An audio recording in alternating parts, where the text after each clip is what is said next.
Silent.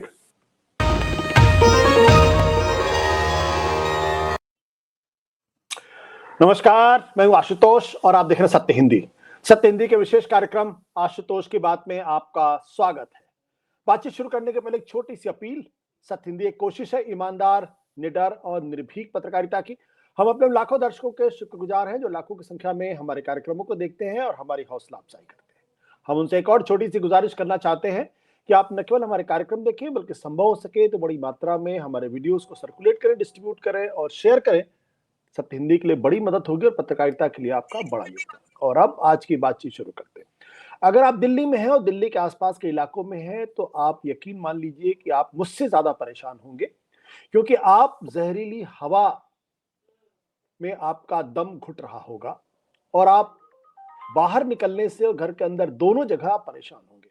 आप परेशान होंगे अपने बड़े बुजुर्गों के लिए, आप परेशान होंगे अपने छोटे बच्चों के लिए, आप परेशान होंगे उन तमाम लोगों के लिए थोड़े से कमजोर दिखते हैं, क्योंकि जिस हवा में हम सांस ले रहे हैं दरअसल ये हवा नहीं बल्कि एक तरीके का जहर है। जहरीली हवा हम अगर कहें तो बेहतर होगा। और अगर साइंस की भाषा में बात करें तो प्रदूषण, यानी प्रदूषण दिल्ली के अंदर भयानक तौर पर बढ़ता हुआ दिखाई पड़ रहा है। और ये वो प्रदूषण है जो पिछले 10-15 साल से हर बार इसी वक्त, इसी समय पर, इसी तरीके की डिबेट होती है। राज्य सरकार, दिल्ली की सरकार केंद्र सरकार के ऊपर जिम्मेदारी डालती है, केंद्र सरकार दिल्ली सरकार के ऊपर जिम्मेदारी डालती है, फिर कुछ सरकारें पंजाब पे जिम्मेदारी डालते हैं, कुछ हरियाणा के ऊपर जिम्मेदारी डालते हैं। और हकीकत यह है कि सुप्रीम कोर्ट इंटरवीन करता है, लेकिन सुप्रीम कोर्ट सिर्फ डांट फटकार लगाने के बाद कोई कार्रवाई आगे नहीं बढ़ती है। यानी फिर अगले साल अगर कुछ निर्णायक डिसाइसिव कदम नहीं उठाए गए तो अगले साल भी इसी तरीके की बातचीत कर रहे हैं। ये जो अपने आप में उदासीनता है, ऐसा लगता है जैसे इस मुद्दे को लेकर लोगों के अंदर कोई सोच ही नहीं है। दिवाली के मौके पर हम जिद में आके पटाखे छुड़ाते हैं और फिर हम उसको धर्म से जोड़ने की कोशिश करते हैं। तो आज का जो हमारा मुद्दा है दरअसल यही मुद्दा है कि दिल्ली के अंदर और दिल्ली के आसपास के इलाके में जो जहरीली हवा है, जो रोज किसी न किसी की जान ले रही है एक बड़ी संख्या में, एक अपने आप में एक जहर है, उसके लिए कौन जिम्मेदार है? इस विषय पर बातचीत करने के लिए हमारे साथ मौजूद है डॉक्टर कार्तिकेय बत्रा, जो पॉलिसी मैटर्स को समझते हैं। वैसे तो उनको आप हमारे साथ चुनाव के दौरान देखते हैं, पॉलिटिक्स अच्छा बोलते हैं, लेकिन एक नया विषय है जिस पर उनकी मुझसे ज्यादा महारत हासिल है। साथ ही साथ हमारे साथ हैं बिमलेंदु झा जी और साथ है विक्रांत शर्मा। आप लोगों का बहुत बहुत स्वागत है। कार्तिकेय, मैं आपसे शुरू करता हूँ। आपसे शुरू करने के पहले एक डेटा मैं अपने दर्शकों को दिखा देता हूँ कि दरअसल में चर्चा क्यों कर रहे हैं। इसलिए कर रहे हैं क्योंकि दिल्ली के अंदर जो AQI है वो 494 था कल। और लेकिन अगर अंतर्राष्ट्रीय मानदंडों के हिसाब से देखें, इंटरनेशनल मॉनिटरिंग जो ऐप है वो कहता है कि दिल्ली के अंदर 1600 AQI है। और ये जो इसका अर्थ जो हम आम भाषा में समझाएं कि जब 450 से ज्यादा हो जाता है, 500 के आसपास, तो उसको सीवियर प्लस कहते हैं।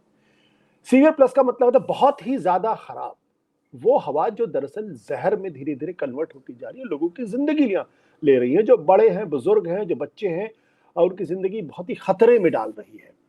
तो कार्तिक, ये जो 450 से 500 के बीच की बात है, 494, ये कितना खतरनाक है और ये क्यों बढ़ता जा रहा है? क्या है इसके पीछे का कारण? सर, मुझे लगता है हम में से कोई मेडिकल डॉक्टर तो नहीं है, तो कितना खतरनाक है ये तो मैं नहीं बता सकता, बट जो आप सांस ले रहे हैं उसी से समझ में आ जाएगा कि कितना खतरनाक है। बट ये क्यों हो रहा है? अब Vimalendu sir is an environmentalist, Vikrant Sharma is an advocate who is an environmentalist, तो ये मुझसे बेहतर समझाएंगे, but I am just setting the tone using data points and the data point suggest कि होता क्या है। पूरे साल, तकरीबन पूरे साल दिल्ली NCR का जो पोल्यूशन लेवल है वो अबव टॉलरेंस लेवल रहता है। मतलब हम लोग पूरे साल लगभग इस AQI में रहते हैं जो हेल्दी नहीं है बाय इंटरनेशनल स्टैंडर्ड्स। पर इस समय अक्टूबर नवंबर के समय कुछ ऐसा होता है कि वो हमें दिखने लग जाता है। ये कुछ ऐसा है कि आपकी बाल्टी में गंदा पानी पड़ा हुआ है बहुत समय से, लेकिन किसी ने आखिर में आके एक मग डाल दिया तो वो पानी ओवरफ्लो होने लग जाता है, तो वो आपको दिखने लग जाता है। तो ये जो हमारा हाई लेवल ऑफ दिल्ली में पोल्यूशन है, इसकी में बहुत स्टडीज हुई हैं और इसमें पाया गया है कि जो इंटरनल सोर्सेज है, चाहे वो कंस्ट्रक्शन हो, चाहे वो स्लम्स हो, चाहे वो व्हीकुलर पोल्यूशन हो, वो दिल्ली के बेस पोल्यूशन को एक हाई लेवल पे रखता है। अक्टूबर नवंबर में आके क्या होता है, हवा का जो स्पीड है वो कम हो जाता है, तो उससे उसका डिस्पर्जन कम हो जाता है, तो वो हवा में लटकने शुरू हो जाता है। और अब इस समय आके जो पराली जलती है पंजाब, हरियाणा, उत्तर प्रदेश जैसे इलाकों में, वो यहाँ पर आके बस जाती है, क्योंकि दिल्ली की ज्योग्राफी ऐसी है कि वो नीचे ऑल्टीट्यूड पे है, तो वो सेटल हो जाता है। इसको डिस्पर्स करने का कोई फोर्स नहीं है, हवा कम चल रही है, बारिश नहीं हो रही है, तो इस वजह से इस समय ये घातक नंबर पे पहुंच जाता है। हम आगे डेटा से दिखाएंगे, जो दर्शकों को जो मैप्स है नासा के, वो हमें बता रहे हैं कैसे फार्म फाइल्स को कंट्रीब्यूट कर रहा है। लेकिन अगर हम ये कहें कि केवल पराली जलना या केवल पटाखे बजने से ये स्थिति इतनी खराब है, तो ये गलत होगा। वो एक बहुत बड़ा फैक्टर है, लेकिन वो भी एक फैक्टर है कि जो हमारा इंटरनल सोर्सेज है पोल्यूशन के, उनको एड्रेस करने के लिए हम क्या कर रहे हैं। और ये जो पराली का भी जो पूरा सिस्टम है, मैं 10 साल 15 साल पहले अगर जाऊं, ये सिचुएशन इतनी खराब नहीं थी। इसमें एक नियम लाया गया पंजाब में 2009-10 में, जहां पे जो सोइंग सीजन था चावल का, देखिए पहले बात तो पंजाब में चावल उगना ही नहीं चाहिए, उसकी जो इकोलॉजी है, जो उसका इकोनॉमिक्स है, लेकिन उसको डिले कर दिया गया 1 महीने से, वहां पानी बचाने के लिए। उसकी वजह से उसका कटिंग सीजन 1 महीना लेट हो गया। और अब पिछले 10-15 साल से आप जो देख रहे हैं कि पराली जलने का जो मौसम है वो कोइंसाइड करता है दिल्ली में जो, या दिल्ली एनसीआर की जो ठंड है, और दिल्ली एनसीआर नहीं, मैं कहूंगा पूरे उत्तर भारत की बात है ये, पंजाब से लेके पटना तक ये प्रॉब्लम है। हम फिर अगर नासा के मैप्स को देखें, ये फार्म फायर्स है पिछले 24 घंटे की पंजाब की। और एक और मैप में आपको दिखेगा कि जो पूरा स्मॉग का ब्लैंकेट है इस समय दिल्ली के ऊपर, वो केवल दिल्ली के ऊपर नहीं है, वो पूरे नॉर्थ इंडिया के ऊपर। तो ये स्ट्रक्चरल प्रॉब्लम है कि हमारे सिटीज का बेस लेवल ऑफ पोल्यूशन काफी हाई रहता है पूरे साल। उसको सॉल्व करने के लिए हमें सस्टेन्ड एफर्ट्स करने हैं, और उसके ऊपर जब पराली जलती है एकदम से, तो वो आपके सामने, आपकी आंखों के सामने आ जाता है। लेकिन प्रॉब्लम ये है, जैसे ही उसका असर खत्म होता है हम इसको भूल जाते हैं। बिल्कुल। तो with that I will let the environmentalist speak. हमारे दर्शक कह रहे होंगे कि ये AQI क्या चीज है, ये कौन सी जानवर है? इसका नाम है एयर क्वालिटी इंडेक्स, यानी जो हमारे आपके बीच में जो सांस लेते हैं, जो हवा लेते हैं, जो ऑक्सीजन है, उसकी क्वालिटी का इंडेक्स क्या है।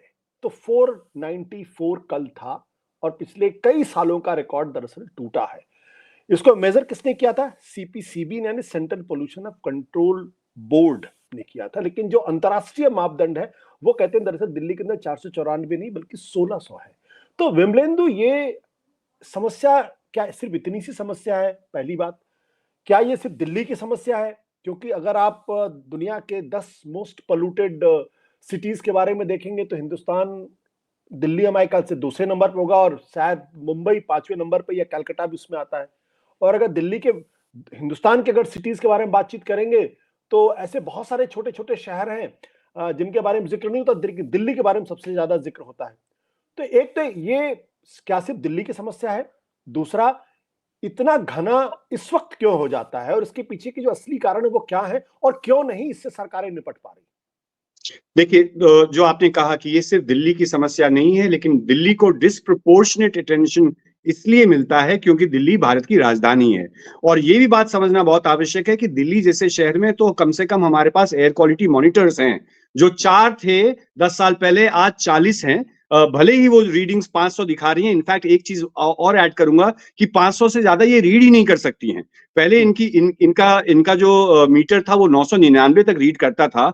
अब जो CPCB के मॉनिटर्स हैं वो 500 से ज्यादा रीड ही नहीं कर सकते। आज सुबह का जो एयर क्वालिटी इंडेक्स है, 40 में से लगभग 15 एयर क्वालिटी मॉनिटर्स जो थे वो 500 पार कर चुके थे। इसका मतलब है कि 500 के बाद वो रुक गए थे।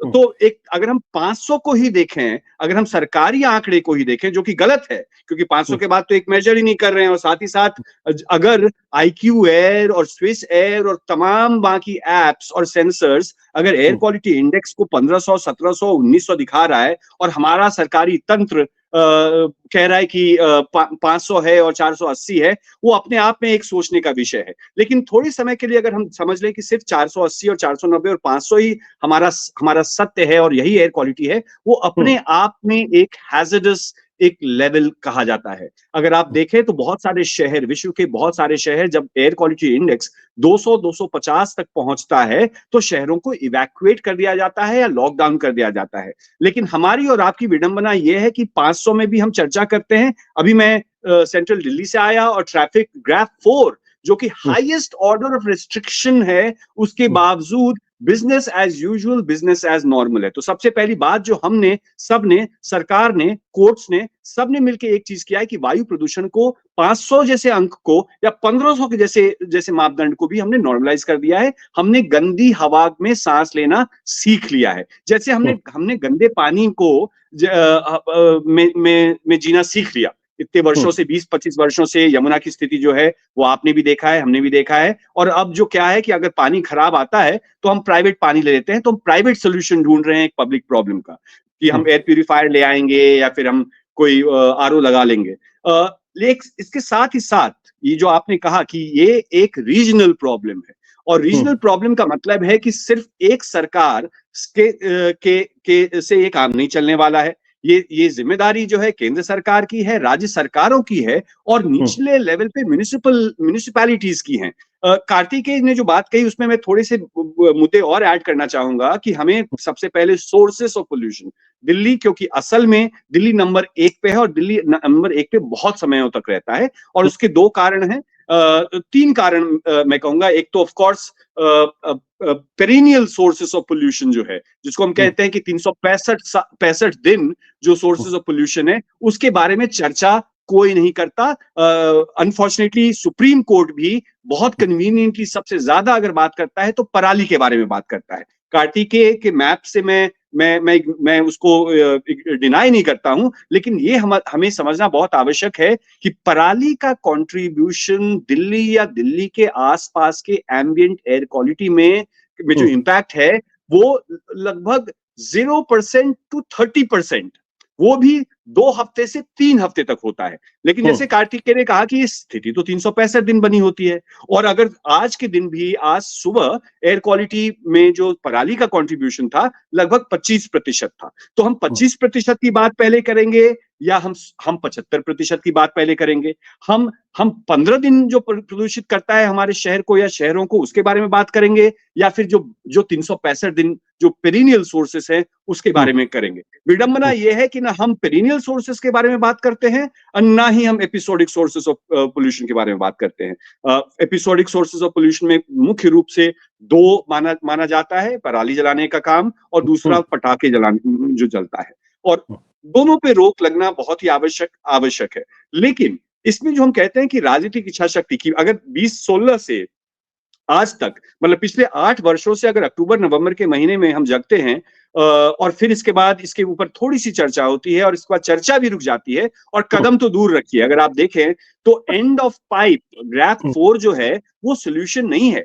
बुखार को आप क्रोसिन खा करके नीचे कर सकते हैं, लेकिन जब तक आप उसके इन्फेक्शन को ठीक ना करेंगे, उसके रूट कॉज में नहीं जाएंगे, और अनफॉर्चुनेटली कोई भी, चाहे इवन सुप्रीम कोर्ट हो या फिर सेंट्रल गवर्नमेंट हो, अनफॉर्चुनेटली सेंट्रल गवर्नमेंट से तो हमने कुछ सुना ही नहीं है इसके बारे में, और दिल्ली सरकार से तो सिर्फ झूठ ही सुना है। सिर्फ यही कहा है कि 60% जो प्रदूषण है, पालराज जी का कहना है कि 60% पोल्यूशन जो है का वो बाहर से आता है, वो गलत है। 50% of Delhi's air pollution is because of vehicles. 30 to 35% जो प्रदूषण है वो construction, demolition dust and road side dust से है। 2 मिनट और लूंगा मैं।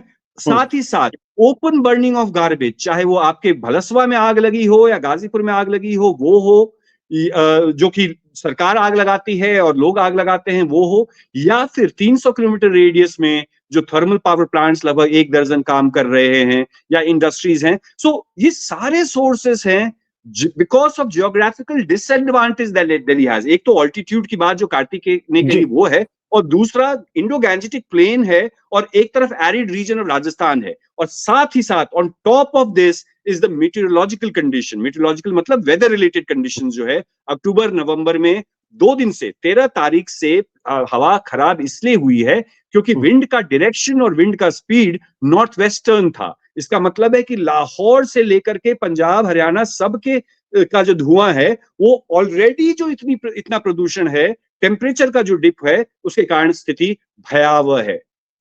बिमलेंद्र जी, एक बहुत ही सामान्य सा सवाल जो हमारे दर्शक पूछ सकते हैं कि भाई ठीक है, पोल्यूशन है तो हमें क्यों परेशान होना चाहिए? थोड़ी सी ऑक्सीजन में जहरीलापन है, एक आम सिटीजन को इससे क्यों परेशान होना चाहिए? गाड़ी निकालता है, जी। बाहर चलता है, खिड़की बंद कर लेता है, घर में आता है, दरवाजे खिड़कियां बंद कर लेता है। Why should be worried? Why she should be worried? Okay, इसलिए क्योंकि आशुतोष जी ये समस्या सिर्फ पर्यावरण की नहीं है। ये हम रोमांटिक तरीके से, जो हम जैसे कुछ पागल लोग 10-20 साल से बोलते हैं कि नदी साफ रहनी चाहिए और हवा साफ रहनी चाहिए, this is not just an environmental issue, ये पब्लिक हेल्थ इश्यू है। उसके बारे में डॉक्टर बहुत सारे आपको बताएंगे, उतने स्टडीज आपने देखे होंगे। भारतवर्ष में 15 लाख लोग हर वर्ष, लैंसेट की रिपोर्ट है, 15 लाख लोग हर वर्ष वायु प्रदूषण के कारण मरते हैं। That's mortality. मैं मॉर्बिडिटी के बारे में बात नहीं कर रहा हूं, सिर्फ मोर्टेलिटी के बारे में बात कर रहा हूं। दिल्ली शहर में जो लाइफ एक्सपेक्टेंसी है कम से कम 10 से 12 साल कम होता है प्रदूषण के कारण। ये दूसरा एक मुद्दा है। हर तीसरा बच्चा, जो अगर आप देखें एम्स की अपनी रिपोर्ट है कि एवरी थर्ड चाइल्ड जो दिल्ली में है उसको पल्मोलॉजिकल एंड रेस्पिरेटरी डिसऑर्डर है। चौथा पॉइंट कि अनबॉर्न चाइल्ड से लेकर के छोटे बेबीज के का जो लंग का ग्रोथ है वो स्टंटेड है। साथ ही साथ बहुत स्टडीज हुए हैं कि रिप्रोडक्टिव हेल्थ, चाहे वो इंपोर्टेंसी हो या फर्टिलिटी हो या स्किन डिसऑर्डर हो या लॉन्ग टर्म में कैंसर इंपैक्ट हो। तो मान लीजिए कि आप पंछियों और पौधों से आपको प्यार नहीं है, इसलिए पर्यावरण से क्या लेना देना, उस कारण नहीं, लेकिन अपने बच्चों के स्वास्थ्य, अपने वृद्धों के स्वास्थ्य, अपनी गर्भवती महिलाओं के स्वास्थ्य, और एक मैं तो कहूंगा जनरल सिटीजन के स्वास्थ्य। मतलब ऐसा नहीं कि आपको बीमार ही होना पड़ेगा हवा के जोड़ को देखने के लिए। मुझे पक्का ये विश्वास है कि 2 दिनों से आपके भी आंख में थोड़ी सी जलन हो रही होगी, आपके भी गले में खराश हो रहा होगा, और अभी जो खराश है 10 साल तक आप इसी खराश के साथ जिएंगे। क्योंकि क्या होता है ना कि वायु प्रदूषण के साथ प्रॉब्लम यह है कि कोई, हम गैस चेंबर तो बुलाते हैं, लेकिन ये जर्मनी वाला गैस चेंबर नहीं है कि तुरंत आदमी गिर के मर जाता है। It's a slow death, it's a slow poison. So we need to understand, हमारे दर्शकों को, हमारे सरकारों को सबसे पहले, कि कोविड में इतने लोग नहीं मरे जितने हर वर्ष को जो है एयर पोल्यूशन से मरते हैं। इतना economic damage in terms of morbidity और परफॉर्मेंस, जो वर्ल्ड बैंक की रिपोर्ट है, बिलियंस ऑफ डॉलर्स का वर्थ का काम जो है वो नहीं हो पाता है। लेकिन सोल्यूशन लेके हम क्या आते हैं? Lockdown, shutdown. पिछले 4 दिनों से मैं भी एनआई और बाकी चैनल्स में जब मैं प्रेस कॉन्फ्रेंस सुबह सुबह करता हूं तो मैं कह रहा था कि ग्रैप 3 लगना चाहिए। ग्रैप 2 के समय मैं ग्रैप 3 के बारे में वकायत कर रहा था और ग्रैप 4 के बारे में कर रहा था। But those are emergency measures. उसको गवर्नेंस बुलाना एक बहुत ही एक नाइंसाफी होगी, क्योंकि जो, अगर आपको पता है कि वेहिकुलर पोल्यूशन 50% है तो उसका सोल्यूशन है पब्लिक ट्रांसपोर्ट, और पब्लिक ट्रांसपोर्ट में कम से कम 7,000। और पब्लिक ट्रांसपोर्ट का मतलब ये नहीं होता कि आपने बस लगा दी, आपने बसेस को एक्सेसिबल और अफोर्डेबल बनाया क्या? साथ ही साथ कंस्ट्रक्शन डिमोलिशन का आपने नियम तो बना दिया, लेकिन उसका असल में आपने उस नियम का कानून किया क्या? आपने इंडस्ट्रीज को दिल्ली के आसपास से हटा दिया, इंडस्ट्रीज को लगा दिया। डीपीसीसी जो कि पोल्यूशन कंट्रोल कमेटी है, लास्ट सेंटेंस, 50% वैकेंसी है इस दिल्ली पोल्यूशन कंट्रोल कमेटी में। तो करेगा कौन? अब विमलेंद्र जी की बातों को सुनकर तुम्हारे दर्शक तो कांप गए होंगे। 15 लाख लोग प्रति वर्ष मरते हैं, लेकिन डेथ सर्टिफिकेट में आशुतोष जी लिखा नहीं होता है डाइड बिकॉज ऑफ पोल्यूशन। बिल्कुल, ये तो हिंदुस्तान के अंदर स्टारवेशन डेथ के बारे में भी होता है कि कोई आदमी भूख से तो नहीं मरता, क्योंकि उसके कारण कुछ और होते हैं। हमारे दर्शक समझे इस बारे में कि जब कोविड आया था तो कितने लोग मरे थे। सरकारी आंकड़ा बताता है 4.5 लाख लोगों का। तो अगर सरकारी आंकड़ों की नजर से अगर हम देखें तो 15 लाख एक तरफ है, 4.5 लाख दूसरी तरफ है। हमारे साथ विक्रांत शर्मा जी भी इस वक्त मौजूद है। विक्रांत जी, ये जो विमलेंदु जी ने जिस ओर इशारा किया है, ये जो पराली बर्निंग का जो इशू है, ये क्या वाकई में ये पॉलिटिकल इशू ज्यादा है, जो हरियाणा, पंजाब और दिल्ली के बीच में फुटबॉल की तरीके से खेला जाता है, और जो असली इशू है, जो वेहिकुलर पोल्यूशन का इशू है, या डिमोलिशन का इशू है, डस्ट का इशू है, उसको लोग एड्रेस नहीं करते? आशुतोष भाई साहब, मैं ये कहना चाहता हूँ कि पराली भी एक कारण है, और जैसा कि कार्तिकेय जी ने कहा कि इस मौसम में ये पॉल्यूशन हमें दिखने लगता है, ये भी सत्य है। लेकिन मैं आप लोगों का ध्यान थोड़ा दूसरी तरफ ले जाना चाहता हूँ, क्योंकि मेरा बेटा जब पैदा हुआ तो वो वेंटिलेटर पे था और डॉक्टर ने जब उसे मेरे हाथों में दिया तो कहा कि इसको प्रदूषण से बचा के रखना, और मैं 10 साल से उस प्रदूषण की लड़ाई लड़ रहा हूँ। और मैं ये कहना चाहता हूँ कि मैंने एक पिटीशन एनजीटी में फाइल किया था कि दिल्ली एनसीआर की सारी फैक्ट्रियों को गैस पर कन्वर्ट किया जाए, वहाँ पर कोयला और ऑयल बर्निंग बॉयलर्स में ना हो। तो मुझे पता चला कि एनजीटी ने एक ऑर्डर ऑलरेडी पास कर रखा है जिसके खिलाफ सारे इंडस्ट्रियलिस्ट इकट्ठे होकर के सुप्रीम कोर्ट चले गए, और सुप्रीम कोर्ट ने एक मॉनिटरिंग कमेटी वहां बना दी। प्रश्न यह है कि पिछले 5 सालों से हम दिल्ली एनसीआर की इंडस्ट्रीज को गैस पर नहीं ला पाए हैं।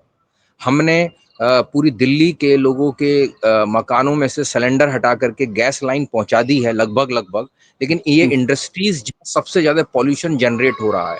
पूरी पूरी रात इनकी फैक्ट्रियों की चिमनियों में से धुएं निकलते हैं, और मैं बताऊं कि नेचर को हम जो भी देंगे वो सूद समेत हमें वापस करेगी, चाहे वो पराली हो, चाहे वो दिवाली के पटाखे हैं, चाहे वो फैक्ट्रियों का धुआं है, चाहे वो गाड़ियों का धुआं भी है। हमें एक तरफ और ध्यान देना पड़ेगा जिसकी तरफ हम चर्चा नहीं करते, क्योंकि मैं गाजियाबाद का निवासी हूं और मैं यहाँ आसपास के सारे क्षेत्र में अक्सर घूमता ही रहता हूँ। तो मैंने ये देखा कि यहाँ इस मौसम में गुड़ बनाने का भी काम चालू होता है, और हर गांव में कई सारे कलेसर लगे हुए हैं जहाँ पर एक परंपरागत तरीके से गन्ने की वो होती है सूखी हुई गुद्दी, उसको जलाते हैं, काला धुआं निकलता है, कई कई गांव में धुएं की परतें जम जाती हैं। और गाजियाबाद, बागपत, मुजफ्फरनगर, सहारनपुर, इस पूरी बेल्ट में कुछ नहीं तो मैं बता रहा हूँ 1 लाख से भी ज्यादा गुड़ बनाने के कलेसर हैं जो इसी मौसम में काम करते हैं। हमें ये भी देखना पड़ेगा, ये जो हॉट मिक्स प्लांट हैं, दिल्ली इतनी चमकती हुई, दिल्ली के लोगों को 140 किलोमीटर प्रति घंटा के हिसाब से चलने वाली सड़कें चाहिए, हमको एनएचआई के हाईवे चाहिए।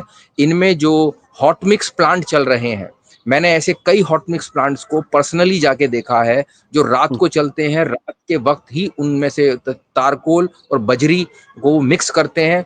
ये जो रात को एक्टिविटीज होती हैं ये पॉल्यूशन के नियमों का पालन नहीं करते, क्योंकि रात को सारे डिपार्टमेंट सो जाते हैं।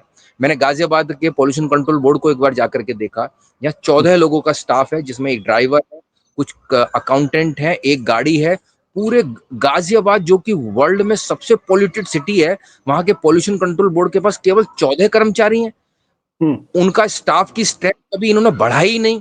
वहां का जो आरओ है उसने कहा जी मेरे पास गाजियाबाद का भी चार्ज है और हापुड़ का भी चार्ज है।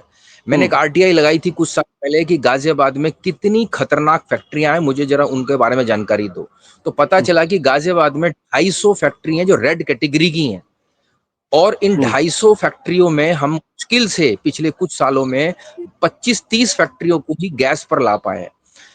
जो हमारा पॉल्यूशन से लड़ने का मैकेनिज्म है या जिस तरीके से सरकार लड़ रही है वो सही नहीं है। सरकार सिर्फ ये सरकार और ये जो आईएएस ऑफिसर्स की लॉबी है ये सिर्फ ये देखती है कि ये टेम्परेरी फेस है, 10-15 दिन में निकल जाएगा, उसके बाद हम वापस अपनी सिचुएशन में आ जाएंगे और 1 साल के लिए भूल जाएंगे। तो इस तरीके से हम पॉल्यूशन। विक्रांत जी, एक छोटा सवाल मेरे मन में है कि आप सुप्रीम कोर्ट बार बार इसमें इंटरवीन करता है, सुप्रीम कोर्ट डांट फटकार भी लगाता है, 2 दिन पहले भी जम के डांट फटकार लगाई, अमल क्यों नहीं होता है? तो सुप्रीम कोर्ट का डांट फटकारने का क्या मतलब हुआ? राज्य सरकारें चलिए मान लीजिए कि हाथ में हाथ धरे बैठी हुई है, उनका कोई कंसर्न्स नहीं है, लेकिन एक हिंदुस्तान की सबसे बड़ी अदालत वो तो चाहे तो इसको इंप्लीमेंट करवा सकती, वो क्यों नहीं करवा पाती? और अगर कोई इंप्लीमेंट नहीं कर रहा है तो उसके खिलाफ कार्रवाई क्यों नहीं करती है? देखिए, गंगा को लेकर के भी सुप्रीम कोर्ट मॉनिटरिंग कर रहा है और मैं सुप्रीम कोर्ट की बहुत सारी मॉनिटरिंग्स को पर्सनली वॉच कर रहा हूँ। सुप्रीम कोर्ट की मॉनिटरिंग कुछ भी नहीं है। सुप्रीम कोर्ट की मॉनिटरिंग सिर्फ पेपर मॉनिटरिंग होती है जो उसके सामने कागज आ जाते हैं। एज ए एडवोकेट मैंने अनेकों पिटिशंस में देखा है, वो कोर्ट में डांट देती है लेकिन ऑर्डर्स में डांट नहीं आती है। ऑर्डर्स जो होते हैं वो रूटीन ऑर्डर होते हैं, केवल एक कोर्ट में जजेस डांट देते हैं जिसको मीडिया वाले उसका पैनिक एक सेंसेशन क्रिएट कर, को डांट खाने की इन अफसरों को आदत पड़ गई है। सुप्रीम कोर्ट जब देखिए, आप जब सजा नहीं दोगे या आप आप जब तक पर्सनल जिम्मेदारियां इनके ऊपर नियुक्त नहीं करोगे, चीजें कंट्रोल नहीं होंगी आशुतोष जी। तो सुप्रीम कोर्ट के बारे में मेरी तो यही ऑब्जर्वेशन है कि वो कहती है, कागज में नहीं करती। कहती है आज कागज तक उसने पे, बिल्कुल। नहीं, आज तक आपने कि सुप्रीम कोर्ट ने इस परिस्थिति के लिए किसी डीएम को कोई सजा दे दी हो, किसी पॉल्यूशन कंट्रोल बोर्ड के अफसर को कोई सजा दी हो? ये अधिकारी बिल्कुल। सजा से डरते हैं। बिल्कुल। कार्तिकेय, क्या ये पॉलिटिकल इश्यू है क्या कि चुनाव के समय, चुनाव के पहले दिल्ली सरकार जो है वो हरियाणा को जिम्मेदार ठहरा देगी, हरियाणा पंजाब को ठहरा देगा, पंजाब जो दिल्ली को ठहरा देगा, फिर दोनों मिलके केंद्र सरकार को ठहरा देंगे, क्योंकि पंजाब दिल्ली में आजकल आम आदमी पार्टी की सरकार है। इस पर कार्रवाई क्यों नहीं होती? 15 लाख लोग हर साल मरना, इस तरीके की दिक्कतें पैदा होना, this should be a political issue, but है नहीं, क्यों? हाँ सर, मैं ना एक एनालिटिकल पर्सपेक्टिव दूंगा, देन विमलेंदु जी आए, उनका हाथ ऊपर था तो वो आई एम श्योर टेक्निकल बातें करेंगे। एक पॉलिसी एनालिस्ट के हिसाब से मैं आपको एनालिटिकल व्यू देता हूँ इसका। इसमें 4 स्टेक होल्डर्स हैं इस पूरे प्रॉब्लम में, ठीक है? Citizen, central government, state governments और मीडिया, ब्रॉडली हर एक स्टेक होल्डर इसमें भागीदार है इस सिचुएशन। सब स्टेक होल्डर्स की इसमें कहीं ना कहीं बहुत बड़ी बड़ी गलतियां हैं। मीडिया से शुरू करते हैं, जो मीडिया पॉलिटिक्स से ऑब्सेस्ड रहेगा वो पॉलिसी पे कब बात करेगा? और ये सिर्फ एनवायरमेंट पॉलिसी नहीं, किसी भी तरह की पॉलिसी पर आप कोई एक चैनल बता दीजिए जहां पर ईयर राउंड डिस्कशन होती है, जब तक कोई एपिसोड नहीं हो जाता। सिटीजन, हम लोग, हम अपना वोट कितने सस्ते में जाके दे आते हैं कि हमको कोई 1000-1500 रुपया दे रहा है या हमारी आइडियोलॉजी को कोई केटर कर रहा है तो हम जाके वोट दे आते हैं। हम ये टफ क्वेश्चंस पे वोट क्यों नहीं करते, अपने लीडर्स से बात क्यों नहीं करते? इसमें सिस्टेमिक फ्लॉ भी है, क्योंकि हमारी कॉन्वर्सेशंस रुक गई है लीडर्स से। इलेक्शंस गेम बन चुकी है, एक तेरी आएगी या मेरी सरकार आएगी। डिस्कशंस पॉलिसी पे नहीं होते, केवल उस गेम आईपीएल मैच की तरह बन गया है इलेक्शन सीजन। दूसरा, स्टेट गवर्नमेंट्स, अभी विक्रांत जी ने जो बताया यूपी वाला, ये जो गुड़ वाला, ये मुझे भी नहीं पता था, आई एम श्योर आपके दर्शकों को भी नहीं पता हो। तो ये इतने सारे स्टेट स्पेसिफिक फैक्टर्स हैं यूपी में, पंजाब में, हरियाणा में, दिल्ली में। तो हर स्टेट की रिस्पॉन्सिबिलिटी है कि वो अपने इंटरनल सोर्सेज को कम करे, किसी और के लिए नहीं, अपने लिए ही कम करे। जो धुआं पंजाब से निकलता है पहले तो वो पंजाब को ही असर डालता है ना, जो धुआं यूपी से निकलता है पहले तो वो यूपी में ही असर डालता है। तो स्टेट गवर्नमेंट भी अपना काम नहीं कर रही है। दिल्ली की सरकार जो आज कह रही है पंजाब ने ये कमी कर दी, हमने ये कर दिया, क्या दिल्ली की सरकार में इतना दम है कि स्लम्स में जाके रिफॉर्म्स करें? ये जो ओपन बर्निंग होती है, जो कचरे की ओपन बर्निंग होती है, क्या दिल्ली की सरकार में कंजेशन प्राइसिंग लाने का दम है? कंजेशन प्राइसिंग सिंगापुर में जो इंप्लीमेंट होता है, दिल्ली एक मॉडर्न शहर है, दिल्ली में क्यों नहीं हो सकता? तो सबकी गाड़ियों में स्मार्ट टैग भी लग चुके हैं कि जहां पे ज्यादा व्हीकल्स हैं वहां का एक टोल लगाया जाए कि इस रास्ते में लोग ना आए, ताकि कंजेशन ना हो, उससे पोल्यूशन कम होगा। क्या आप में ये पॉलिटिकल विल है? भाई दिल्ली की सरकार तो पिछले 2-2.5 साल से पॉलिटिकल सर्वाइवल के लिए चल रही है, पॉलिसी कब बनाई? और पॉलिसी बनानी होगी तो एक वेलफेयर स्टेट बना दिया आपने, लेकिन वेलफेयर स्टेट में टफ पॉलिसी डिसीजंस नहीं ले रहे आप। सेंट्रल गवर्नमेंट लास्ट, जब इतने सारे स्टेट्स इन्वॉल्व हैं एक ऐसे पॉलिसी मैटर में जो रीजनल है, तो वहां पर एक रेफरी चाहिए भाई। जब सब अपने अपने हितों को देखते हैं वहीं पर तो हमें सरकार चाहिए ना। कोऑर्डिनेशन फेलियर बोलते हैं इसको इकोनॉमिक्स में। तो कोऑर्डिनेशन फेलियर को सॉल्व करने के लिए हमें सेंट्रल गवर्नमेंट, हम सुप्रीम कोर्ट की वेट ही क्यों करते हैं? ये सेंट्रल गवर्नमेंट का काम है। एक चैलेंज देता हूं मैं आपके दर्शकों को, बिना गूगल किए हमारे एनवायरमेंट मिनिस्टर का नाम बताइए भारत के, बिना गूगल किए कितने लोग बता पाएंगे? आप खुद एक एस्टिमेट ले लीजिए, एक पोल करवा लेते हैं। क्योंकि वो ना वो इंटरेस्टेड है, ना वो पॉलिसी में हम दिखते हैं, वो इलेक्शंस में बिजी रहते हैं और जनता भी ज्यादा कुछ नहीं करती। जनता के लिए कैबिनेट का कुछ खास रोल भी नहीं है, मुझे लगता है वो 1% की तरफ उनका चेहरा है, उनका रहता है। तो मुझे लगता है ये हर तरह से फेलियर है। जब तक सब स्टेक होल्डर्स अपनी कमी को नहीं मानेंगे ये प्रॉब्लम नहीं सॉल्व होगी। और आर्टिफिशियल रेन जैसी ये जो गिमिकी चीजें हैं, चाहे वो पटाखे बैन गिमिकी, पराली में किसी को गाली दे दो गिमिकी, ये सब गिमिक्स हैं। आदत बन गई है हमें कैंसर पे बैंडेड लगाने की, अनफॉर्चुनेटली। बिल्कुल। विमलेंदु, आप कुछ जोड़ना चाहते थे इस पे, लेकिन एक उसके साथ मेरा एक छोटा सा सवाल है। दिल्ली में तो व्हीकल्स लगातार बढ़ते ही जा रहे हैं, और व्हीकल्स पे बैन लगाने का मतलब ये कि सिटीजन्स के जो अपने सेंस ऑफ एंटाइटलमेंट या प्रिविलेजेस है उस पे आप एक तरीके से चोट करेंगे, तो कोई सरकार इसको अफोर्ड नहीं कर सकती है। What is the solution then?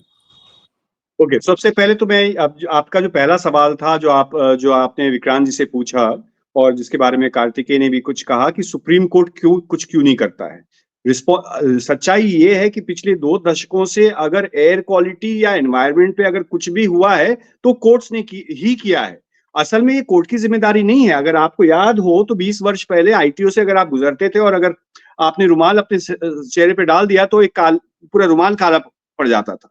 जो सीएनजी के ऊपर जो बैन है वो असल में वो किसी डीजल पे बैन जो है वो सुप्रीम कोर्ट ने ही लगाया।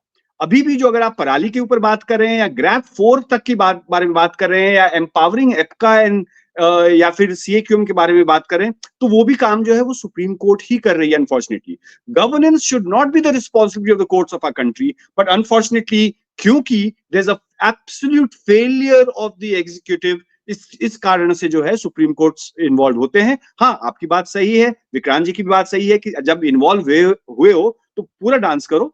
Why should you actually do partial entertainment? क्योंकि आप अपने आप को सिर्फ एंटरटेन करें। अगर आप बारात में जा रहे हो तो फिर पूरे उसको to end, bring some sort of logical end. And what Kartikeya was also talking about कि असल में आपने दोषित पा लिया कि आपने बोल दिया कि चीफ सेक्रेटरी उस स्टेट के और या फिर सीएक्यूएम एक फार्स ऑर्गेनाइजेशन है, सिर्फ बाबू भरे हुए हैं उसमें, वो सिर्फ मीटिंग पे मीटिंग करते हैं और मीटिंग भी नहीं करते हैं। वो अक्टूबर नवंबर में मीटिंग करते हैं, उससे कुछ निर्णायक नहीं होता है। तो perhaps the supreme court and some जजेस of the supreme court, justice Oka अभी उसके ऊपर एक ठोस कदम कम से कम बात तो कर रहे हैं। That's one thing. सेकंड जो आपका सवाल है कि हम ट्रांसपोर्ट का क्या करें, एंटाइटलमेंट है लेकिन व्हीकल्स में मूवने का एंटाइटलमेंट तो एक है और साफ हवा भी एक एंटाइटलमेंट है। हमारे बच्चों का, हमारे वृद्धों का एंटाइटलमेंट है। तो हम ईज ऑफ लिविंग या स्टैंडर्ड ऑफ लिविंग के चक्कर में हम क्या कर रहे हैं, अपने क्वालिटी ऑफ लाइफ को कॉम्प्रोमाइज कर रहे हैं। लेकिन हाँ, मैं और आप क्या बस खरीद करके डीटीसी की बस डाल सकते हैं क्या? नहीं।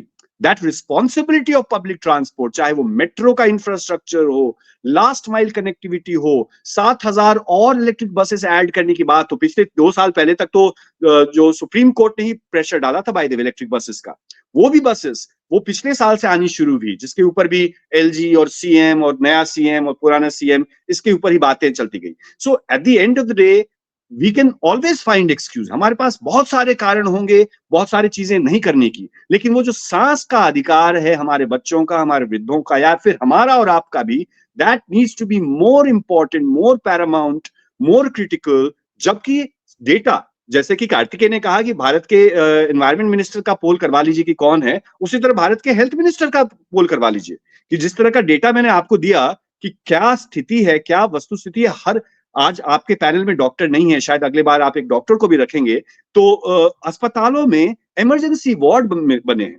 ICUs are running out of beds because of air pollution. तो एक छोटी मोटी एक सांख्यिकी समस्या नहीं है, एक नंबर गेम नहीं है कि AQI 1 और AQI 100 और AQI 1600। ये एक पब्लिक हेल्थ इमरजेंसी है और साल दर साल अनेक बार every year we are facing the same problem. लेकिन मेरा तो कहना यह है कि मैं क्यों नहीं दिल्ली छोड़ के चला जाता हूं। हाँ, एक चीज है कि कौन कौन से लोग दिल्ली छोड़ के जा सकते हैं। Can the poor people work from home? क्या गरीब लोग शहर छोड़ के जा सकते हैं? क्योंकि ये जो है बहुत बार हम ये भी मान के चलते हैं कि हवा तो सब एक जैसा सांस लेता है। नहीं, मोदी जी की हवा और यूएस एम्बेसडर की एम्बेसी के एम्बेसडर की जो हवा और जो गाजीपुर के भलसवा लैंडफिल के पीछे जो लोग रहते हैं उनकी हवा और चांदनी चौक की सड़क पे रहने वाले लोग की हवा और शायद आपकी और मेरी हवा, सब अलग अलग हवा है। सो हवा एक जैसी नहीं है, ये मान्यता मन करना कि नहीं एयर इज एन इक्वलाइजर, नहीं। और दूसरा कि खराब हवा अलग लोगों को अलग रूप से परेशान करती है। आप तो स्टूडियो में बैठे हैं, शायद आप और हम एक जो सूडो साइंस है, कहते हैं एयर प्यूरिफायर लगा दें, जिसका कोई डेटा नहीं है कि एयर प्यूरिफायर कुछ करता है या नहीं करता है। कुछ 5-10 कंपनियां पूना वाला और लोना वाला और सोना वाला लोगों ने अपनी नई नई कंपनियां खोल ली होंगी इस एयर प्यूरिफायर्स को लेकर के, उसका बिजनेस बहुत ज्यादा बढ़ रहा है। एयर प्यूरिफायर्स का, लेकिन कोई भी एम्पेरिकल एविडेंस नहीं है कि air purifiers can actually clean. और वो मैं जो कह रहा था पहले कि प्राइवेट सोल्यूशन पब्लिक प्रॉब्लम का होना ही नहीं चाहिए। तो हमें एनवायरनमेंट का जो इश्यू है, जितना ही हम साइंटिफिक डिस्कशन करते हैं, उसी तरह से ये एनवायरमेंटल इक्विटी एंड जस्टिस का सवाल है, बिकॉज poor air और severe air affects the poor the most। जो मैं बोल रहा था ना कि 15 लाख लोग मरते हैं, या लाइफ एक्सपेक्टेंसी कम होती है, या फिर स्टंटेड लंग ग्रोथ होता है, या न्यूमोनिया और सीओपीडी और एस्थमा होता है, वो उसमें 80% जो लोग हैं वो गरीब तबके के लोग हैं, जो सफदरजंग अस्पताल के बाहर 1.5 महीने इंतजार करते हैं, तो उनको 2 सेकंड का अपॉइंटमेंट मिलता है। बिल्कुल। और गरीब लोग तो सिर्फ वोट बैंक होते हैं, और अगर ये वोट बैंक ये तय कर ले कि उनके लिए पोल्यूशन एक बड़ा मुद्दा है और इसके आधार पर सरकारें बनने बिगड़ने लगे और राजनेताओं के करियर खत्म होने लगे, तो शायद इस पर कोई ध्यान देना शुरू करे। लेकिन एक चीज और भी है, नागरिक को समझना चाहिए कि भारत का संविधान उनको right to life with dignity की बात करता है, और अगर हम अपनी ही जिंदगी के मौलिक अधिकारों को लेकर सचेत नहीं है, कम से कम एक काम तो हम कर ही सकते हैं, वो ये कर सकते हैं कम से कम पटाखे छुड़ाने को तो धर्म के साथ ना जोड़े, या फिर व्हीकल निकालते समय भी इस बात को सोचे कि क्या हम सार्वजनिक उपक्रमों का इस्तेमाल कर सकते हैं। प्राइवेट व्हीकल तभी निकालें जब वाकई उसके बगैर काम न चल रहा। छोटे मोटे काम है जो हम खुद भी कर सकते लेकिन शायद नहीं करते, और चूंकि हम खुद इस बात को लेकर सचेत नहीं है, इसलिए कोई बड़ा मुद्दा नहीं। बहुत बहुत शुक्रिया विमलेंदु, विक्रांत और कार्तिकेय इस चर्चा में शामिल होने के लिए। Thank you so much.